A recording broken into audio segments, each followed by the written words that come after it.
সূর্য প্রণাম মন্ত্র, সূর্যকে জলদান মন্ত্র আজকাল আমরা কম বেশি করি। তো সূর্য প্রণামের ভেতরে রয়েছে আমাদের জীবনের এক অদ্ভুত সম্পর্ক। তো অনেকে ওম জবা কুসুমা সংকাশম এই যে মন্ত্রটি রয়েছে সূর্য প্রণাম মন্ত্র, এই মন্ত্র আদি পাঠ করেন। অনেকে সহজ করেই ওম সূর্যায় নমঃ এই মন্ত্রটি পাঠ করেন। অর্থাৎ সূর্য প্রণামের সময় এই মন্ত্র পাঠ করাটা বিধিসম্মত। যারা সূর্য প্রণাম করবেন তারা এই দুইয়ের যে কোনো একটি মন্ত্র পাঠ করতে পারেন বা আরও অন্যান্য মন্ত্র রয়েছে। এখন এই সূর্য প্রণামের কথা বলতে গেলেই একটি কথা উঠে আসছে। আজকাল আমরা শুনতে পাই যে সকালে ঘুম থেকে উঠুন, অর্থাৎ সূর্য উদয়ের পূর্বে, কারণ সকালের সূর্য অর্থাৎ একেবারেই নবোদিত সূর্যকে দর্শন করা অনেক সৌভাগ্যের এবং সঙ্গে সঙ্গে ফিজিক্যাল এবং মেন্টাল দিক থেকে অনেক উপকারিতা পাওয়া যায়। এই অর্থে হচ্ছে নবোদিত সূর্যকে দর্শন করা বিধিসম্মত। এই জন্য অনেকে বলেন ঘুম থেকে উঠুন এবং নবোদিত সূর্যকে দর্শন করুন, দর্শন করে প্রণাম করুন। এবং এই প্রণামের আগে আপনি ঘুম থেকে তো উঠলেন, উঠে কিন্তু প্রাতঃস্নান সেরে নিতে হবে। প্রাতঃস্নান স্বাস্থ্যের জন্য ভীষণ উপকারী, ঠিক আছে। ত্বক, মস্তিষ্ক আর অন্যান্য জিনিসের জন্য ভীষণ উপকারী। তো যাই হোক, তারপরে আপনি কি করলেন, অর্থাৎ প্রাতঃস্নানের পরে আপনি নবোদিত সূর্যকে দর্শন করছেন এবং দর্শন করে এই প্রণাম মন্ত্রটি বলছেন। যদি বলেন তাহলে কিন্তু আপনার অনেক স্বাস্থ্যসম্মত দিক এবং মানসিক দিকের এক পরম উন্নতি আসছে। এবার যে প্রসঙ্গত কথা বলছিলাম সেটা হচ্ছে যে খুব সহজেই আপনি আপনার ভাগ্য ফেরাতে পারবেন কিভাবে। এই ধরনের কিছু টোটকা, বিভিন্ন ধরনের জিনিস আজকাল আমরা শুনতে পাই। তার ভেতরে একটি বিষয় হচ্ছে যে আপনি আপনার ভাগ্যকে ফেরাতে পারবেন তামার পাত্র দিয়ে। কিভাবে? সেটা হচ্ছে ওই যে সকালে ঘুম থেকে উঠলেন, অর্থাৎ সূর্য উদিত হওয়ার পূর্বে প্রাতঃস্নান সারলেন, তারপরে গিয়ে এবার সূর্যকে দর্শন করছেন এবং প্রণাম করছেন। সঙ্গে সঙ্গে তামার পাত্রে জল নিয়ে আপনি জল দান করবেন সূর্যকে এবং ওই প্রণাম মন্ত্রটি বলবেন। কোনটা? ওম সূর্যায় নমঃ। যদি এটা করেন, অর্থাৎ তামার পাত্র দিয়ে জল দান করে এই মন্ত্রটি উচ্চারণ করেন, তাহলে আপনার ভাগ্য পরিবর্তন ঘটবে, অর্থাৎ ভাগ্য বদলে যাবে। সৌভাগ্য, সহজ কথায় সৌভাগ্য আসবে। এই হচ্ছে মূল বক্তব্য, প্রসঙ্গত কথা। এখন অনেকে সূর্য প্রণাম মন্ত্র ওই ওম জবা কুসুমা সংকাশম এই মন্ত্রটি পাঠ করেন। তো যাই হোক, এখন এগুলো আমরা গল্পে অল্প স্বল্প করে হোক, বেশি মাত্রায় হোক, আমরা এটা জেনেছি। বহু প্রাচীনকাল থেকে এই সিদ্ধান্ত চলে আসছে। আমরা এই সূর্যকেই প্রণাম করি, জল দান করি, তাম্রপাত্র বলুন, যাই বলুন।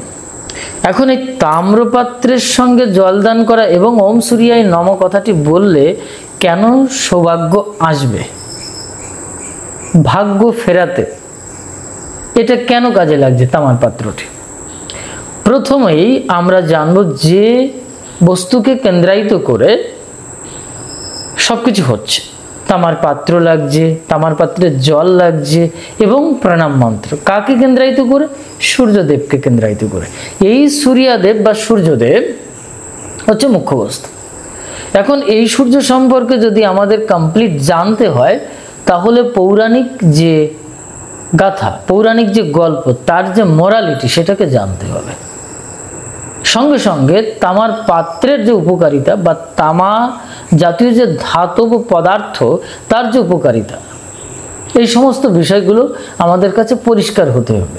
সঙ্গে সঙ্গে যে মন্ত্রটি বলা হচ্ছে সেই মন্ত্রের মর্মার্থ, সারার্থ, মূল কথা হচ্ছে আক্ষরিক অর্থ, এগুলো সব কিছু জানতে হবে। তো আজকাল অনেকের কাছে এটা খুবই পরিষ্কার হয়ে গেছে, সবাই কম বেশি জানে। কিন্তু মুশকিল হচ্ছে আমরা এত কিছু জানি, গল্প জানি, অনেক নীতি কথা বলি, কিন্তু যে মূল মোরালিটি সেটা কি, সেটা জানবার মানুষের সংখ্যা বা সেটাকে জানবার জন্য যারা চেষ্টায় প্রয়াস করেন, যারা জানবার জন্য প্রয়াস করেন, তাদের সংখ্যা সমাজে আজকাল খুবই কম। কারণ পৌরাণিক কিছু গল্প, গীতি, কথা, কাব্য এই সমস্ত দিয়ে রসে বসে আমরা থাকতে চাই। বাস্তবিক ইহার ভেতর যে রসাত্মক দিক সেটা কিন্তু আমরা পান করতে চাই না। সহজ কথা, তামার পাত্রে জল নাও, সকালে ঘুম থেকে ওঠো, ঢেলে দাও, ওই মন্ত্রটি বলো, আমার সমস্ত ভাগ্য সৌভাগ্যে পরিপূর্ণ হয়ে যাবে। বাস এই পর্যন্ত আমাদের মস্তিষ্ক কাজ করছে। এটা মেজরিটির কথা বলছি, কিন্তু কিছু মানুষ যে ভালো নেই তা বলা যাবে না, অবশ্যই ভালো আছে। তো যাই হোক, এখন এই যে সূর্যদেব, কে এই সূর্য? বলে কাশ্যপ পুত্র। ওই মন্ত্রের ভেতরে আমরা দেখতে পাচ্ছি কাশ্যপ্যাম, কাশ্যপের পুত্র সূর্যদেব। আমরা গল্প কথায় জানি কাশ্যপ মুনি বা কাশ্যপ ঋষি। অনেকেই ব্যাকরণবিদ আছেন, তারা এই ব্যাখ্যাও করেন। আমি সচক্ষে দেখেছি, সকরণে শুনেছি। তাহলে এই সূর্যদেব হচ্ছেন এই কাশ্যপ ঋষি। কথাটি যদি আমরা মোরালিটিকে বাদ দিয়ে আইডেন্টিটি হিসেবে কাজে লাগাই কাশ্যপ ঋষিকে, ঠিক আছে। সূর্যদেবকে অর্থাৎ বর্তমান যে সূর্য, সেই সূর্যকে কাজে লাগিয়ে আমরা যদি এই সূর্যকে আইডেন্টিটি করে কাজে লাগাই, তাহলে সেক্ষেত্রে ঠিক আছে। কিন্তু ইহার যে মর্মার্থ এবং মোরালিটি সেটা কিন্তু এই জায়গায় নয়।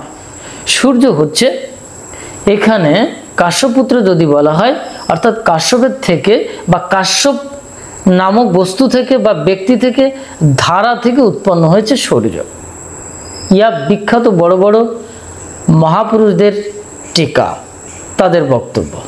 এই বিষয় নিয়ে বিশেষ বক্তব্য রেখেছেন পৃথিবীর বিখ্যাত মহাযোগী, মহর্ষি এবং পণ্ডিত তথা সংস্কৃত কলেজের প্রিন্সিপাল বেনারস কাশীর। সঙ্গে সঙ্গে ওনার সম্পর্কে যদি আরও কিছু জানতে হয় তাহলে শেষ করা সম্ভব নয়। যাই হোক, এরকম একজন বিদগ্ধ বিদ্বান ব্যক্তি, তিনি এখানে এই কলম দিয়েছেন। তারই টিকাকরণের মাধ্যম দিয়ে আমি কিন্তু এই সিদ্ধান্ত এখানে ব্যাখ্যা করছি। তো যাই হোক, আমি এখানে সহজ করে বলে যাচ্ছি। বিষয়টি আরও অত্যন্ত নিগুড়, গভীর এবং বিস্তীর্ণ। এটাকে ওই টিকা করেছেন উনি, আর বলে দিলাম এখানে শেষ হয়ে যাবে। ওনার ব্যাখ্যা, ওনার যে চিন্তা শক্তি, ওনার যে দর্শন, সত্যি আমাদের মুখের ভাষায় পরিব্যক্ত করা বা ব্যাখ্যা করা বহুত কঠিন। তারপরে যতটুকু জিস্ট আমি আয়ত্ত করেছি সেটা বলছি, যেটা মোরালিটি। এই কাশ্যপ হচ্ছে দ্রষ্টা, অনাদি সৃষ্টির, আদি সৃষ্টির দ্রষ্টা বা দর্শন শক্তি।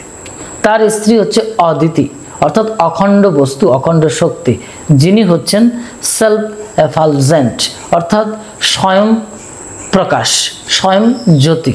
সহজ কথায় হচ্ছে ইনি হচ্ছেন দৃষ্টি, অদিতি, জ্ঞান, চক্ষু, আর এদিকে দ্রষ্টা। অভিন্নত ইহারা এক। এইখান থেকেই সৃষ্টি হচ্ছে সূর্যদেবের। অর্থাৎ এখানে সূর্যকে আইডেন্টিটি হিসেবে কাজ করানো হচ্ছে। মুখ্যত ওই পরম তত্ত্বই হচ্ছে, অনাদি তত্ত্ব হচ্ছে কাশ্যপ নামক ব্যক্তি বা বস্তু বা সত্তাটি। অর্থাৎ মেটাথিসিস অনুসারে কাশ্যপ হয়ে যায় পাশ্যক, ঠিক আছে। অর্থাৎ বর্ণ বিপর্যয়, বর্ণের রূপান্তর ঘটলেই হয়ে যাচ্ছে পাশ্যক। পুরাতন কালে অর্থাৎ বৈদিক যুগে পাশ্যক অর্থাৎ দেখানোকে বা দেখাকে বোঝানো হতো। তার মানে দর্শন শক্তির সাথে সম্পর্ক। তার মানে কাশ্যপ কথাটির অর্থ হচ্ছে পরম অনাদি সৃষ্টি তত্ত্বের অনাদি দ্রষ্টা, তার শক্তি অদ্বিতীয় অখণ্ড বস্তু। এখান থেকেই যে প্রথম জ্যোতি বেরোলো, প্রথম যে প্রকাশ, সেটা হচ্ছে বর্তমান সূর্য। এইবার এই সূর্যদেব ওখানে মন্ত্রে বলা রয়েছে ওম সূর্যায় নমঃ। এইবার ওই সূর্যের আরও প্রণাম মন্ত্র রয়েছে কি, ওই যে ওম যবা কুসুমা সংখ্যাসম কাশ্যপ্যাম মহাদ্যুতিম ধ্বান্তারিম। এই যে সমস্ত অন্ধকার দূর করেন, আবরণ দূর করেন, সরিয়ে দেন। কত প্রকারের আবরণ? মায়ার আবরণ, অবিদ্যার আবরণ, যত প্রকারের আবরণ আছে সব আবরণ তিনি সরিয়ে দিচ্ছেন। সমস্ত পাপ থেকে মুক্ত করবেন, ধুয়ে দেবেন। তাহলে এখন এই সূর্যের সেই ক্ষমতা নেই যে মনের মলকে, ভেতরের মলকে নষ্ট করতে পারে। তাহলে এখানে আমরা এই সূর্যকে আইডেন্টিটি করে নিলেও মুশকিলটা হচ্ছে ওই পরম সূর্যের সাথে একত্রিত হওয়ার চিন্তা শক্তি বা সাধন শক্তি থাকতে হবে। যদি এটা হয় তাহলে তামার পাত্রে জল নিয়ে ওই নব উদিত সূর্যের জন্যে ওই সূর্যায় নমঃ প্রণাম মন্ত্রটি বলে বা ওম জাবা কুসুমা শঙ্কাশ যেটাই বলুন, এই মন্ত্র বলে যখন করছেন তখন কিন্তু এখানে একটি সূত্রতা তৈরি হচ্ছে, আমরা মোরালিটির সঙ্গে যুক্ত হতে পারছি। এই জায়গাটাই হচ্ছে আমার বক্তব্য। সুতরাং এখানে আমরা তামার পাত্রকে লক্ষ্য করব। তামার পাত্রের কিছু মেডিকেল দৃষ্টিকোণ থেকে ফিজিক্যালি মেন্টালি কিন্তু অনেক তার ইউজফুলনেস রয়েছে, তার ব্যবহার রয়েছে, উপকারিতা রয়েছে, আবার সামান্য কিছু অপকারিতা রয়েছে। সাবধানে ব্যবহার করতে হবে। তামার পাত্রে জল খাওয়াটাও ভালো। যাই হোক, এখন দেখা যাচ্ছে কি যে এবার সূর্য প্রণাম মন্ত্র, উহার সারার্থ মর্মার্থ জানলেন, তামার পাত্রের উপকারিতা জানলেন, এবং সঙ্গে সঙ্গে এই সূর্য এবং আদি সূর্য, কাশ্যপ সৃষ্টিতত্ত্ব, অদিতি তত্ত্ব, এগুলোর বিষয়গুলো আপনার কাছে পরিষ্কার হয়ে গেল। সহজ কথা হচ্ছে আত্মসূর্য, অর্থাৎ আত্মতত্ত্বকে লক্ষ্য করার বিষয়বস্তু। এই সূর্যকে ধরে প্রতীক আপনার সূর্যের সঙ্গে মিলতে হবে। সূর্যের সাধারণত তিনটি গুণ আছে, একটি হচ্ছে সংহারক, একটি হচ্ছে সৃষ্টিতত্ত্ব, আরেকটি হচ্ছে স্থিতিতত্ত্ব। এই যে সৃষ্টিতত্ত্ব সোম, সূর্য থেকে সৃষ্টি হয়, আর একটা হচ্ছে সংহারক অর্থাৎ যম বা কালগ্নি বা রুদ্র শক্তি অর্থাৎ অগ্নিশক্তি, যা ধ্বংস করে। আর মাঝখানে মধ্য অবস্থায় রয়েছে স্থিতিশক্তি অর্থাৎ নারায়ণ শক্তি। তাহলে আপনাকে হয়ে উঠতে হবে সূর্যের মতো। শুধু তাম্র পাত্রেই জল দান করলেই কিন্তু এটা হয়ে যাচ্ছে না, কারণ আইডেন্টিটি, মোরালিটি এবং আপনার ব্যক্তি জীবনের সাথে যে সূত্রতা, মেলবন্ধন, এই জায়গাটায় থাকতে হবে। যদি আসে তাহলে সুপ্রাচীনকালের ঋষিরা যেটা গল্প কথায় আবিষ্কার করেছেন বা লিখে গেছেন পৌরাণিক তত্ত্বে, তার ভেতরে কিন্তু সত্যতা আমরা খুঁজে পাবো। আদারওয়াইজ কিন্তু শুধুই পৌরাণিক দিকের গল্প কথাকে নিলেই কিন্তু ওখানেই শেষ হয়ে যাবে সব। আর আধ্যাত্মিক তত্ত্বের যে নিগুড় বিষয় শক্তি তত্ত্ব, সেটা ধারণ করা বা পর্যবেক্ষণ করা বা সেটাকে অনুভব করা কঠিন হয়ে দাঁড়াবে। সেজন্য আমার বক্তব্য হচ্ছে, তামার পাত্রে জল ঢেলে নবউদিত সূর্যের উদ্দেশ্যে ওম সূর্যায় নম বললেই আপনার ভাগ্য ফিরবে না, আপনার তাম্র পাত্রের মতো হয়ে উঠতে হবে। জল জীবনী শক্তি, সঙ্গে সঙ্গে সূর্য প্রণাম মন্ত্র, তার যে আধ্যাত্মিক তত্ত্ব সেটা বলেছি, ইহার সাথে সম্পৃক্ত হতে হবে। যদি হয় তাহলে অবশ্যই আপনি আত্মদর্শন করবেন এবং সমস্ত প্রকারের অন্ধকার, মল, আবরণ, অবিদ্যা সব কেটে যাবে। আপনি হয়ে উঠবেন সত্যিকারের কিন্তু সূর্যপুত্র। তাই এখানে মাঝখানে একটি কথা রয়েছে, যে তিনটে শক্তি রয়েছে, ধ্বংস, সৃষ্টি এবং স্থিতিশক্তি। অর্থাৎ আপনার জীবনকে এই ত্রিগুণাত্মিক শক্তির ভেতরে ব্যালেন্স রাখার চেষ্টা করতে হবে। আপনার ভেতরে সংহারক শক্তি আছে, সৃষ্টি শক্তি আছে এবং স্থিতি শক্তি আছে। এই তিনের শক্তিকে সূর্যের সমরূপ জায়গায় নিয়ে যেতে হবে। এটা একটি সূর্য বিজ্ঞানের ফর্মুলা। এইখানে যদি যায়, সূর্য রশ্মি প্রক্রিয়ার মাধ্যম দিয়ে সে জল দান করুন আর তামার পাত্রের সঙ্গে অ্যাটাচড করে দিন, যেটাই করুন। কারণ সূর্য শক্তির সঙ্গে তাম্র পাত্রের একটি মেলবন্ধন জ্যোতিষশাস্ত্র অনুসারে বা বিভিন্ন শাস্ত্র অনুসারে দেখা যায়। সুতরাং এই জায়গাটায় কিন্তু একটি আবার সায়েন্টিফিক ব্যাপার রয়েছে, সেটা সূক্ষ্মাতি সূক্ষ্ম বিজ্ঞান।